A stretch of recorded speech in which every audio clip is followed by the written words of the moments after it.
You have seconds, literally seconds, to draw people in and help them understand why you are the person for them. It is more important than a CV these days. Any new employer is going to look at your CV and then go and check you out on LinkedIn straight away. Profile is absolutely everything. There has to be strategy behind it, because otherwise you just have this random scattergun approach and you're actually not getting anywhere near where you want to. Law is a high accountability profession in which you need a massive level of trust in order to have this buy-in from the client. And you need to portray that online as well as you do offline. Every single person who put in the effort in that academy, as in they applied our teachings, has been really, really successful. Every single person. They've had multiple viral posts in many cases, incoming opportunities, they've even won clients. Actually, this is where everyone's going wrong. It's not about you at all. It's about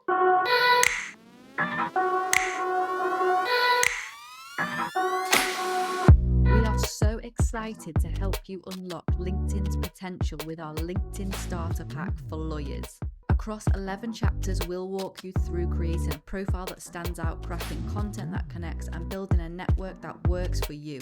It's designed to help you take your career or business to the next level. It's completely interactive, so it's not like reading a dull book on marketing. Go to the link in the description of this episode for more information.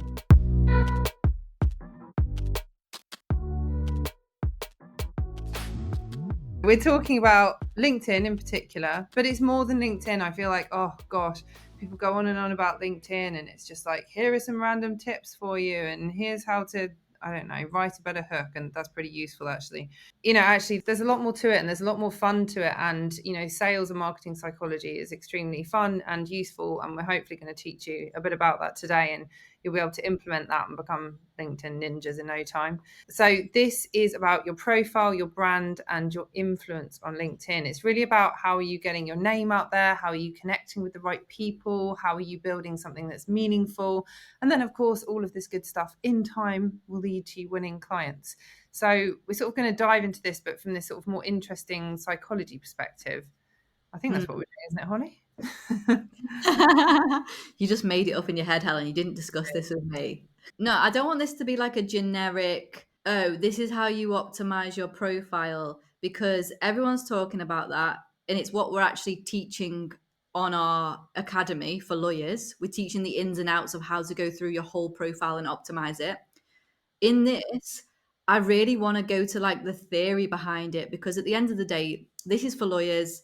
Lawyers love a bit of theory. I know I do. I like to know why I'm doing things, not just do them. You can have any person tell you, put this on your banner, have this profile picture, write this in your about section. But why am I doing it? If I don't know why, then I can't apply it to myself.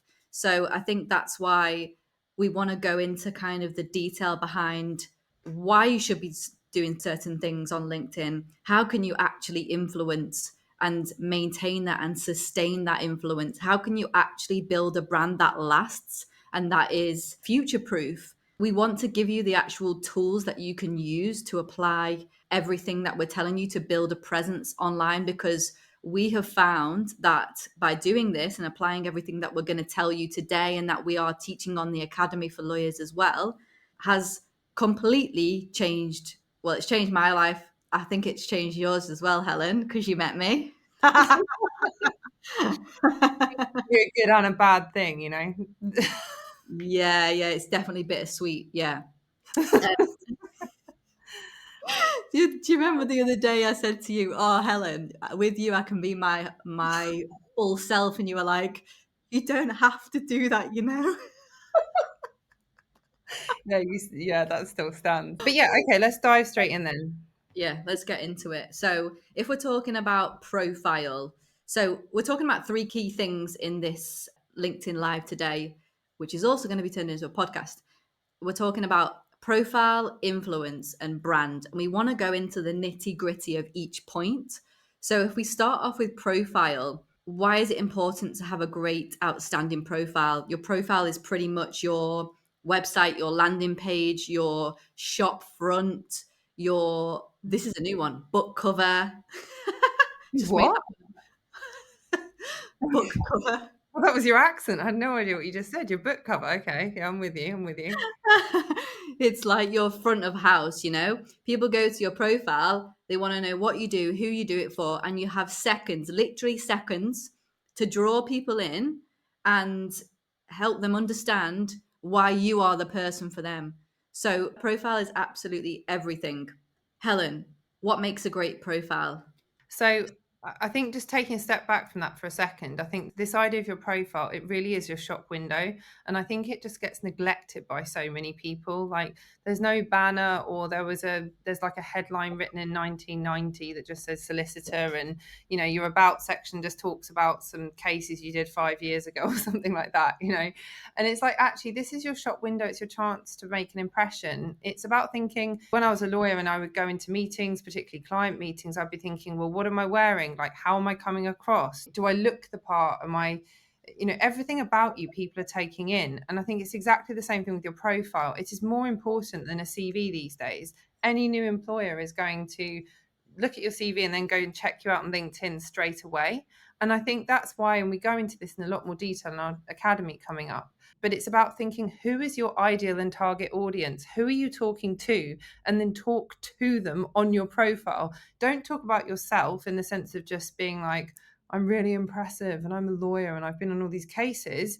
Talk to the person you want to talk to. So, for example, if you're a divorce lawyer who specializes in divorces for high net worth women, for example, talk to them on your profile, show empathy, show you understand them. If you're trying to push them towards booking a call with you, have that in your banner, have a link at the top that says book a call.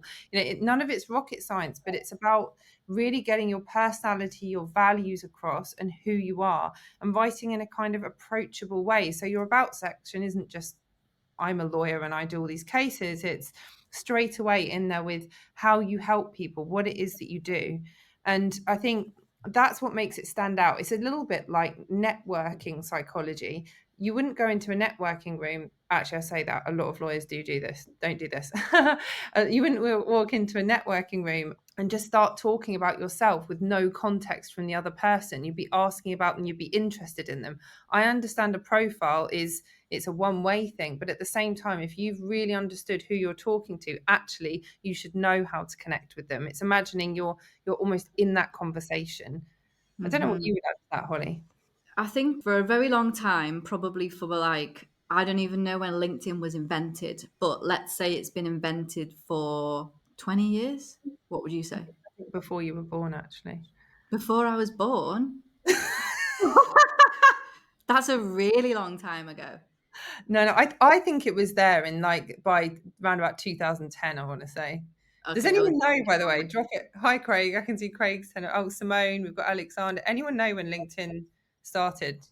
With yeah. 10 points for that. Around about 2010. Also, Craig, I'm really glad you're here because I wanted to mention something about you actually, but let me just finish this point before You it won't be able to leave now because he'll be too afraid what you're going to say about him. Oh, Poor God. Craig, he's been dragged into our chaos. Anyway, Yeah. what was I saying? Yeah, Profile. for a really long time, LinkedIn was like, it was always known as like the CV, wasn't it? LinkedIn is your CV, but it's really not your CV anymore. It's obviously better than that. Oh, officially launched May 2003, LinkedIn. Oh, but then we've got about 2007. Oh, interesting. Gosh, it's been around a really long time then. Craig's leaving. Yeah, I was definitely born before 2003. Yes, it was always known as your CV. So I think people still think of it like that and they're just like, oh, I'll talk about me, I'll talk about all my experience and I'll talk about what I did and what I've achieved and where I've been and all these things. It's all about me. Well, actually, this is where everyone's going wrong. It's not about you at all. It's about who you're targeting. It doesn't matter why you're on LinkedIn. You could be on LinkedIn to attract clients, to get referrals from other lawyers, to get a new job, to get a promotion, whatever the reason is, to become an influencer, whatever the reason is, you can turn your profile into that reason. So if you're looking to get a new employer or a promotion or whatever, turn it into how you help companies or law firms or, turn it into them, make it about them as opposed to making it about you. That's where everybody, I think, goes wrong. And you can even do that through your experience section. We go into more detail about this on the academy, but that's kind of like a snapshot about how to really optimize your profile in the right way. Have you got anything else to add, Helen? Yeah, I think it's always about thinking about your audience and who you're talking to. And I think this goes so deep and there are so many levels to this. But it's always about having that clarity on your business aims, whatever it is you're doing, and you're posting in your profile, for example. It might be that you're at a stage of your career where you're not trying to win clients, but you're actually just trying to build yourself as an authoritative voice in your field. I'm sort of diverting slightly onto posts here, but you would write different posts if you were doing that, for example, than if you were trying to win clients. You have all sorts of different types of posts and different ways you approach things depending on your goals. And it would be exactly the same thing for your profile. If you're trying to win clients, you'd probably be in the top banner saying things like book a call, giving them a reason to connect with you and actually reach out to you. If you're just trying to build your following and build your audience, you might say, follow me for insights on XYZ. You've still got to tell people what to do. You've always got to guide them, and you want to be talking to your ideal audience. But what you do with them is your choice. But I think this is where a lot of lawyers go wrong. And I totally get it, because before I did marketing, I didn't get it either. There has to be strategy behind it, because otherwise you just have this random scattergun approach and you're actually not getting anywhere near where you want to. It's about thinking, where do I want to be in 3 months, 6 months, 12 months? And actually, is this strategy, your whole business networking strategy, along with your LinkedIn, actually lining up with that? And that comes down to your profile as well. Is your profile giving out the right message that aligns with your personal business and networking strategy? Yeah, definitely. I want to move on to brand and influence, which kind of go into one. And I think a lot of lawyers mistakenly think, oh, I don't need to influence, I don't need a brand or whatever, or it's irrelevant to me, it's relevant to someone else. Well, you're completely wrong. It is so important, specifically in today's day and age. You know, it's all about, in some way or another, how you influence and all about your brand. It's actually always been about that, but I think people just don't realize, you know, like you were saying, it's how you dress, how you act, how you are online and offline. But in order to attract your ideal people or the whatever reason you're on LinkedIn for, you know, your goals, it's about really thinking about how you can leverage the platform. I want to give, this is why I wanted to mention Craig, but I want to give Craig as an example, Craig Kelly. You don't know what's coming here, by the way, Craig. I've got no idea what she's going to say. So I was just thinking about this because he's a prime example. So, Craig Kelly, lawyer, he posts on LinkedIn. Sometimes he posts about the law and legal updates and these things, but in his own way, in a funny way. He also talks about his life updates, what he's up to. He's funny. He adds stories. He does a mixture of lots of different things. And I think what's good about him is he has his own influence, and he also is a really good commenter on other people's posts. He's always there. He's adding his jokes, he's adding his insights. And this is what we call, well, it taps into this, the law of reciprocity. You know, he's giving value, value, value all the time. And Craig actually, you know, we were having a chat in my comment section today, actually. And he said, and I'm not surprised by this, but it's actually incredible, and other lawyers should take note of this. Half of his caseload comes from LinkedIn, whether it's through referrals or clients who are coming to him because of LinkedIn. And I honestly think, apart from other things, and I'm sure Craig's got his own ideas, but I think a big part of this, just from seeing Craig on the platform, is this law of reciprocity. He's constantly giving value, and this shows and really attracts people, I think. Do you have any comments on that, Helen? yeah, I mean, I think it's interesting in law because I think there's such a strong community now. I mean, I came to this platform really about 3 years ago, and there were so few voices then. And I feel like all of us were just sort of finding this new space where we could connect and have fun. And I don't know, it was really cool. There were just a few voices. I mean, I had about 400 connections. and most people only had 1,000, 2,000. Like, it was small then, at least in the legal sphere. And I think in the last couple of years, it's really ballooned, and we've seen certain people just really take off. And I think that goes to sort of what you're alluding to there, really. It's there's so much potential in the platform, but it's about how much you give. And I think with people are starting to understand this now, but this isn't just a blog site where you post a blog and walk off.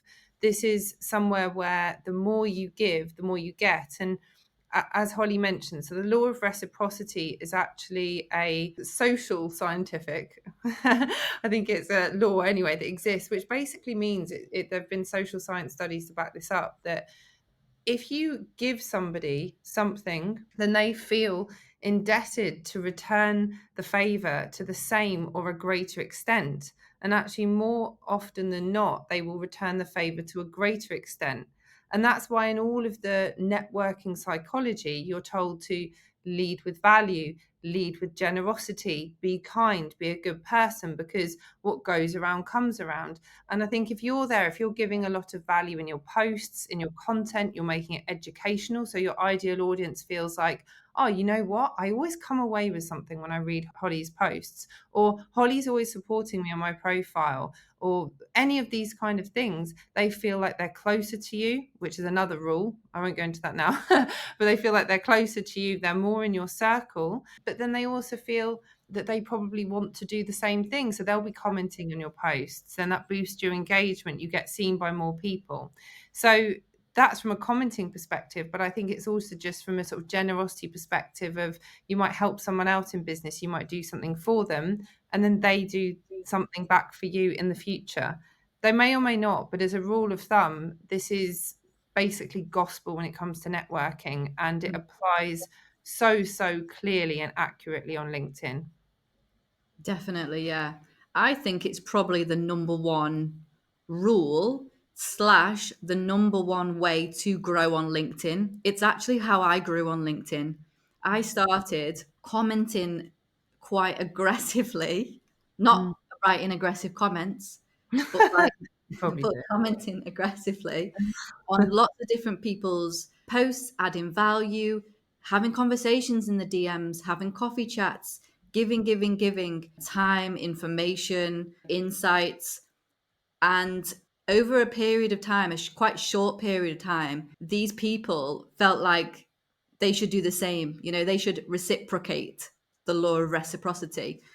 And so they started commenting on my posts, and then my network grew and grew and grew, because when people comment on your posts and interact with you, you grow your presence because the algorithm boosts you. And when someone comments on your post, it shows up on their feed. Oh, this person has commented. It shows to their connections. So then the ball starts rolling and you start getting all this engagement. So I would say it's the number one key to growth.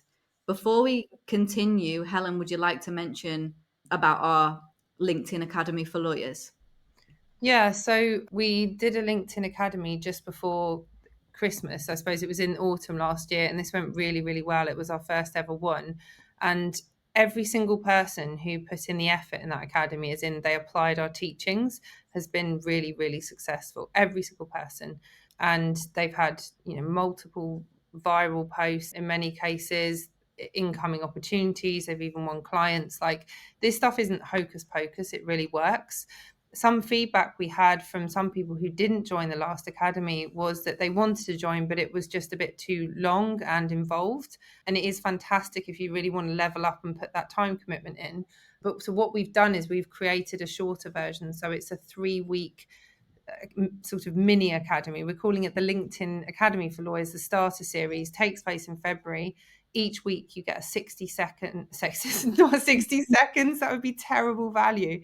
It's not right, it's better value. I'm just trying to do that thing where they value stack, so it sounds better. No, I'm joking. It's 60 minutes, 60 minutes that drops every week. You can watch that at your own leisure. It's broken down into shorter videos. You can watch it on your commute or whatever, and you'll learn all about profile optimization, how to get in with the right circles, the right clients, and eventually win clients through this strategy, and also how to write great posts. So you do that over those 3 weeks, and then each week we have 2 live Q&A sessions to cover all time zones through from West Coast USA through to Australia. So this means that you can come and ask us all of your questions so you can make this as bespoke to you as possible. It is going to be the way to really explode your LinkedIn, I think, in 2025. So by the end of Feb, you'll be knowing exactly what you need to do, and you'll be rocking it here on LinkedIn. So that's what we're going to be doing. And just to go back to what Holly was saying there, I think this whole idea of reciprocity is key to the idea of community. And that's something that's spoken about a lot in the social media world. I think it's not spoken about in the legal world, but that's where you're going to get success on LinkedIn. It's all about building a loyal community of people who believe in you, in your brand, in your profile, what you believe in. So actually, by giving back, by cultivating those relationships, talking to people in the DMs, maybe ending up on calls with them, even if it's just networking calls, being their best supporter in their comments, means that you become an integral member of this community. And that's really, really powerful. Definitely. Let's talk about social proof. How important is the idea of social proof in building an influence brand, attracting clients, and really leveraging LinkedIn for lawyers? So, just to explain, first of all, what social proof is. Social proof is basically showing to the world that you can deliver what you say you can deliver. So, essentially, client testimonials is a good example of social proof, for example. So, I think it's important not to get too complicated in marketing terms, but if you are trying to sell your services here on LinkedIn, you do want to have some testimonial posts from time to time. You probably want to, in your sort of content plan, make sure that you are drip feeding people with these testimonial posts. You don't want every single post to be a sales post or a kind of social proof post, because then it just looks like you're selling to your audience all the time. Nobody wants to feel like they're being sold to. It stops you connecting with people. So you want to make sure some of your posts, maybe 20 to 25%, are like that, not the majority. But they are really important because they basically show your audience that actually you can do what you say you're going to do. And it always sounds so much more powerful when it comes from somebody else's words to say, actually, yeah, that person delivered that service for me. The one thing I would say that people make mistakes on with this is they take a massive testimonial someone's written and then they just like copy paste it into the image on a LinkedIn post. Nobody in the feed is going to stop and start scrolling through and looking at like size 3 font and seeing every word that person said about you. You're much better taking 9 keywords they said, like Holly is the best LinkedIn coach I work with in 2024. Who knows? But something that really jumps out and people think, oh, okay, that's really cool. Then in your post, you want to weave a story into that. Don't just write something like, I'm the best at this. Look at my testimonial. Okay, I'm being a bit facetious, but that is what a lot of people essentially do. And it's boring and they get like 3 likes on their testimonial post. Make it into a story. How did you meet this person? How did you help them? Tell your audience the exact approach they used in order to get success. You can take a slightly longer quote from them and put it in the post itself. The point is, it's about always connecting with your audience. So you're not just saying, look how great I am, buy from me. You're saying, see this person who I helped, see yourself in that person, and then they will reach out to you and they'll want the same help. I think social proof, so the idea of displaying that you have helped people do the same thing and solve the same problems that your ideal clients have, is such a strong and powerful way to build your expertise and come across as an absolute specialist in your specific niche area. As you say, such a key way to grow, especially as a lawyer. I think it's, people look to lawyers for, they want to trust them, they want to feel like they know them and connect with them on a different level.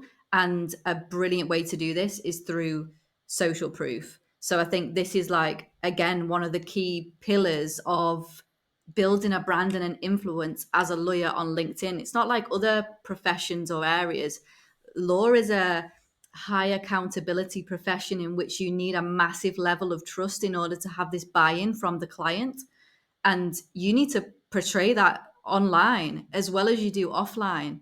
When you're going into networking events or meetings, you are portraying this. You're dressed in a suit or in a dress or whatever. You're dressed in a specific way to gain this trust from the client. And you're speaking in a certain way. You're giving information. You're providing value, advice. Do the same thing that you do and apply it online as well. And you'll do very well. We have a question and I actually want to address it from Glenn. Also, if anyone has got any questions, let us know. So, Glenn says, you just mentioned the algorithm, but how do you ensure posts, etc., are exploiting this algorithm to the best advantage? Helen. I mean, look, we could do a whole session just talking to you about the algorithm. I mean, first and foremost, if anyone says to you they know the algorithm, they're lying because nobody actually knows the algorithm. But if you work with it all the time, like we do, you definitely see patterns, trends, different ways of doing things. And some things you'll see work better than others.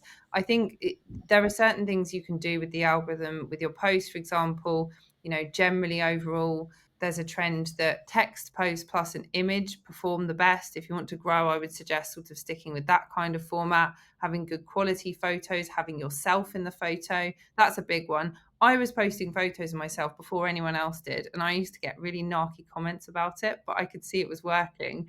Now everybody does this. So I'm quite relieved actually, because it made me look a bit strange before, but it does work. And that's another thing about people feeling like they connect with you and they know you. If they're seeing your face every day, even if they haven't read your post, on a subconscious level, you're there in their mind. So when they need your product or service, you'll be the first one in their mind. The other thing is to think about, again, always think about your audience. When are you going to post? If your audience is asleep, the algorithm pushes your post out to your audience. There's no traction or uptake on the post. The algorithm's going to think, okay, well, this is a rubbish post, drop the post. So post at times when your audience is engaged and on the platform.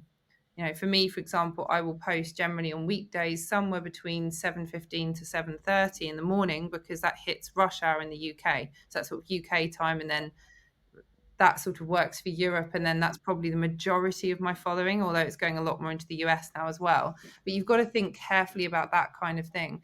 There are so many of these kind of tips and tricks that we've picked up over the years. And I'm trying to think, Holly, have we done a session on this? We definitely covered it in the last academy, didn't we? But there's just so much detail here. It's impossible to list out all the different things you should be doing in 2 minutes. Yeah. I think the key is on the last academy, so many lawyers asked us, when do I post? When's best for the algorithm? What's the best post to post? They were just kind of obsessed with the algorithm. But the thing is, you need to focus on quality content and kind of forget about the algorithm. You'll figure out what works, what doesn't work, but you just need to start posting and you need to think about, as I say, the quality of what you're posting and be consistent with it. I would say the key is consistency. Think about how often you're able to post and stick to that schedule for a period of time, months. If you're only able to post one post per week because you're super busy and actually you don't really know what to post, then stick to one post per week for the next 6 months. Be consistent, but also it's quality over quantity. I would say when you're starting out, forget about the algorithm because you will pick up trends and ideas and patterns over a period of time, and just think about what you're talking about. Is it relating to my ideal audience? Is it valuable? Is it giving value to my target market? And if so, then just stick with that. That's what I would say. Would you agree, Helen? I would. I mean, I'd also say if you want to short circuit having to work out everything for yourself, you can learn from us, because in whatever resources we've got some free ones. We've got loads of podcast episodes we do. We've got a free cheat sheet. We've got a starter pack, which I think is still on early bird offer. We've got our LinkedIn Academy. We spend a lot of time as well talking with big accounts, like big experts on the platform, and we study this every single day. So I think, you can do everything yourself, but you can also short circuit that. Definitely quality over quantity. Yeah. Yes, we cover this question as well, because I think it's a good one. Yeah, it's a really, really good question. Thank you, LinkedIn user. So it says personal story content, including with a photo, performs well on LinkedIn for impressions, engagements, and comments. Correct. This makes getting traction posting general legal updates, which have real value, much more difficult. How would you make valuable legal updates generate better engagement? Is it even possible? Great question. Absolutely, you can do well not talking about personal topics. And actually, I think LinkedIn's changed a lot at the moment. Like 6 to 12 months ago, it was personal stories everywhere. And I think now we're seeing a lot more of sort of updates or advice or that kind of stuff. It's about adding something extra. So if you're writing an article and you're a lawyer and you need to make it interesting, I don't know, maybe your internal team has said, write a blog on this or something or other, some case update, you do have to offer some of your own insights. Your clients aren't going to think you're great by just saying, here's a case, here's what happened, something or other. Actually, you have to add your own insights and add something extra. And it's about really sort of positioning yourself as that thought leader. So when you have a case or an industry update or something worth talking about, don't just report on it. Don't write it in just descriptive language. Talk about it from that kind of opinion standpoint. Imagine you're writing an opinion piece in a newsletter, in a newspaper, and come down with your opinion on it, because that's going to actually make people think, you know what? LinkedIn user, I don't know your name, LinkedIn user is writing something really interesting here. And I need to read what they say because that gives me additional insight over and above what I'm going to get elsewhere. You've always got to give people a reason to read your content. If you're just saying this case happened or this regulation was introduced, it's not enough. It's not enough to stop people scrolling. I think a lot of lawyers haven't realized this yet. There's a huge power in bringing your voice to the platform, but that's also where you've got to get comfortable with bringing yourself and your voice to that kind of center stage as well. I'll also say, if people are struggling with this or understanding how to get engagement with our academy that's coming up, we're, as Helen's mentioned, going to be running 2 Q&As per week, and that's where we will answer any questions openly and help you get engagement and traction on LinkedIn. It's your chance to come up with your own issues that you're having and get pretty much support from us on answering them. We will answer these types of questions. That's the point of the Q&As as well, isn't it? Is to make it bespoke. So you can come up with all your questions when you listen to our lessons, etc. It's all well and good hearing these things in the abstract, but for example, if you came to us with your particular practice area, the post you've done or a draft post or something like that, and you're saying, I don't know how to make this hit my audience, we can help you. That's how we help people in the last academy, and they got fantastic results, absolutely phenomenal results. There is no secret to this in the sense that if you know what you're doing, this 100% works. It's completely proven. Like, it's not something mystical. If your posts aren't flying, it's because you're doing something wrong. And I don't mean that in a brutal way. I just mean there's a formula and you've got to follow it. So it's almost like a little, dissection we can work out. If we've got it in front of us and can see your profile and your ideal audience and what you're trying to achieve, we can answer that question for you and hopefully help you out a lot. Yeah, definitely. We've got a few more questions, so we'll go through these now. I quite like this question actually because it kind of applies to most people who are tapping into a different time zone or different audience. So the question is how to build a profile for an Indian corporate lawyer to get a placement in a law firm in the EU or USA. So this could apply to anybody trying to get either a placement, a job, or even just trying to target a different zone, as I say. Well, I've got a few ideas and tips on this one. I'll give them, and then if you've got any more, Helen, you can add to them. Basically, when you're looking at your profile, you need to think about, okay, who is my ideal person? So your ideal person is a law firm in the US or EU. So you need to think about what is the type of firm? How big is the type of firm that I want to work for? What area? So you're saying corporate, you're a corporate lawyer. So do you want to work for a corporate law firm? I'm guessing. Think about really pinpoint the aspects that you want that firm to have, maybe the size, as I say, the specific location in the EU or USA, and think about their, as we say, pain points. So what are they looking for? What sort of value are they looking for from either people doing placements or employees? And position yourself in this way and start talking about the pain points that these firms might have. Maybe it's you have an expertise in corporate law and you have ideas of how you can help firms solve problems for their clients, for example, in these specific areas. So let's take, I don't know, corporate legal issues in the UK. Think about what problems would the clients of your ideal law firms have, and how could you bring insight and help them solve those problems for their clients, if you see what I mean. I don't know if you can give an example of this, Helen, or like simplify what I'm actually trying to say here. Um, no, I can't help you. I'm joking. No one knows what's going through your head, Holly. Uh, I think the simple thing is just to think of it this way. Again, for me, I always come back to the business plan. What are your business goals?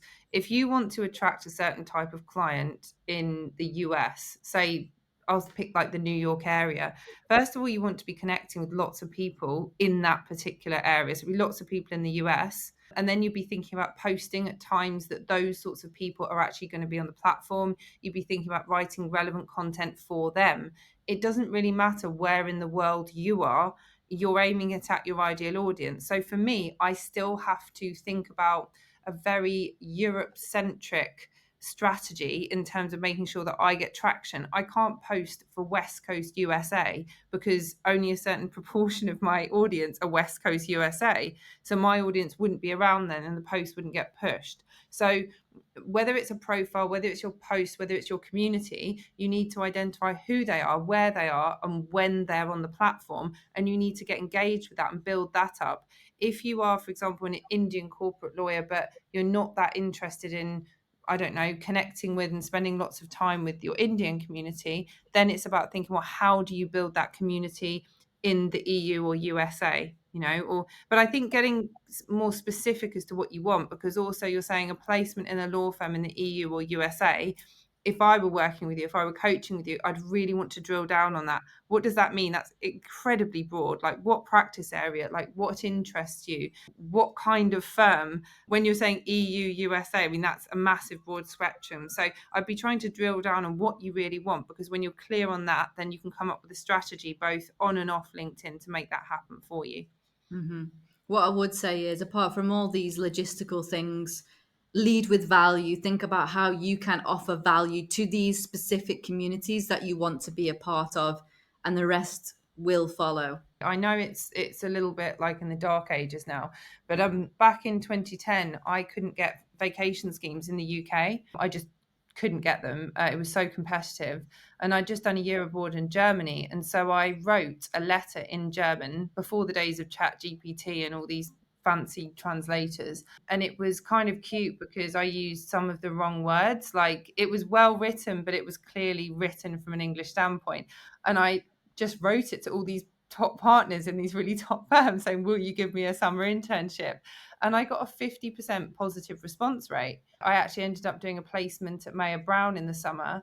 Had a really great time. And then once I had Mayer Brown on my CV, I was able to go back to London, and I was getting more interviews for training contracts, and eventually I ended up at Linklaters. So I think sometimes you've just got to think about, what is it that I want? I needed like big law on my CV, couldn't get it in the UK. What else do I have in my skill set? What's my strengths? Oh, okay, I speak German. I've just spent a year in Germany. Let's see if we can get a placement in the German office. You could use LinkedIn for this. You could write them a blooming letter. I don't know, but this is where you need to niche down and really specify your strategy for what you want to achieve. Hmm.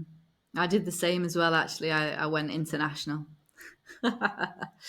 Right, we've got another question here. Assuming you have a LinkedIn presence, how best do you monetize it when lawyers have been coming to you to put them through on building a LinkedIn presence? Do you understand that, Helen? Monetizing, we'd need to do a whole separate session on this, and actually this is a whole session we do cover in the academy. How do you monetize your audience? Because you can't Yeah. just go in there, especially with legal, which is a high trust industry. You're not going to just walk in and get some $100 million deal.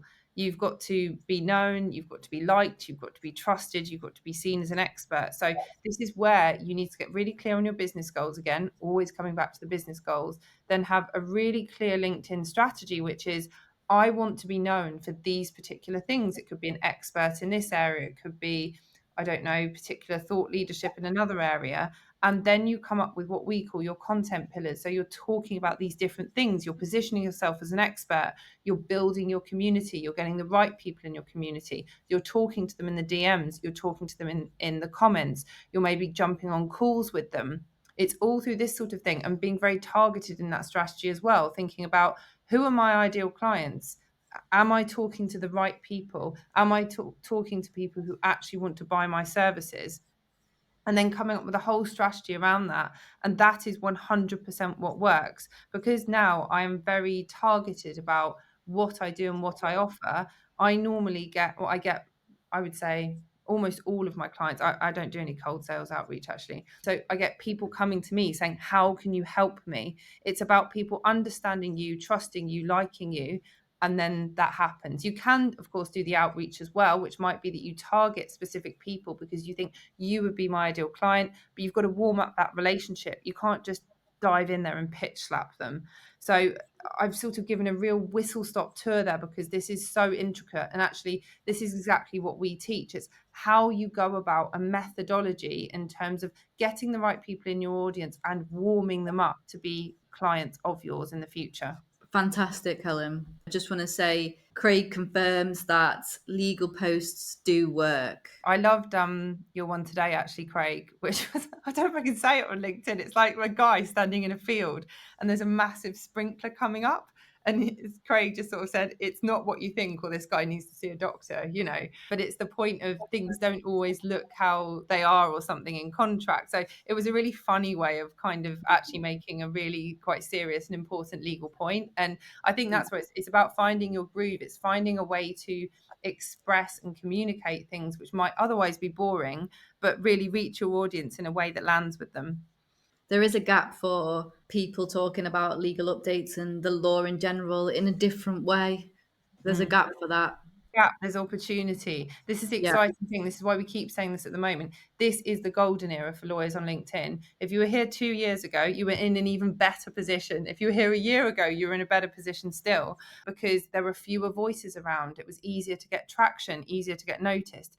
In another 6 months to a year, especially with the legal linked influencer charts just kicking off now, which is great because we've got this big community and everybody's getting involved, it's going to be harder and harder to stand out, particularly if you are a new account or a small name on the platform. So I think, now is the time to get stuck in and really build that profile for yourself. And look, I'm not saying that from the perspective of, oh, you need to do it now because I teach LinkedIn, because actually I don't think I'll be doing this in another year or two's time. I think it's going to morph into something else. Holly and I are just following the market because we've seen this work for ourselves and for our clients, and we can see that this is the gap of opportunity, and that's what entrepreneurship's all about. It's about seeing gaps. So if you want to post legal updates at the moment in an interesting way, get it right and you will stand out.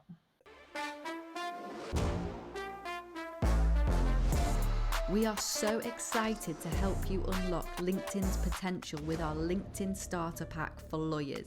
Across 11 chapters, we'll walk you through creating a profile that stands out, crafting content that connects, and building a network that works for you. It's designed to help you take your career or business to the next level. It's completely interactive, so it's not like reading a dull book on marketing. Go to the link in the description of this episode for more information.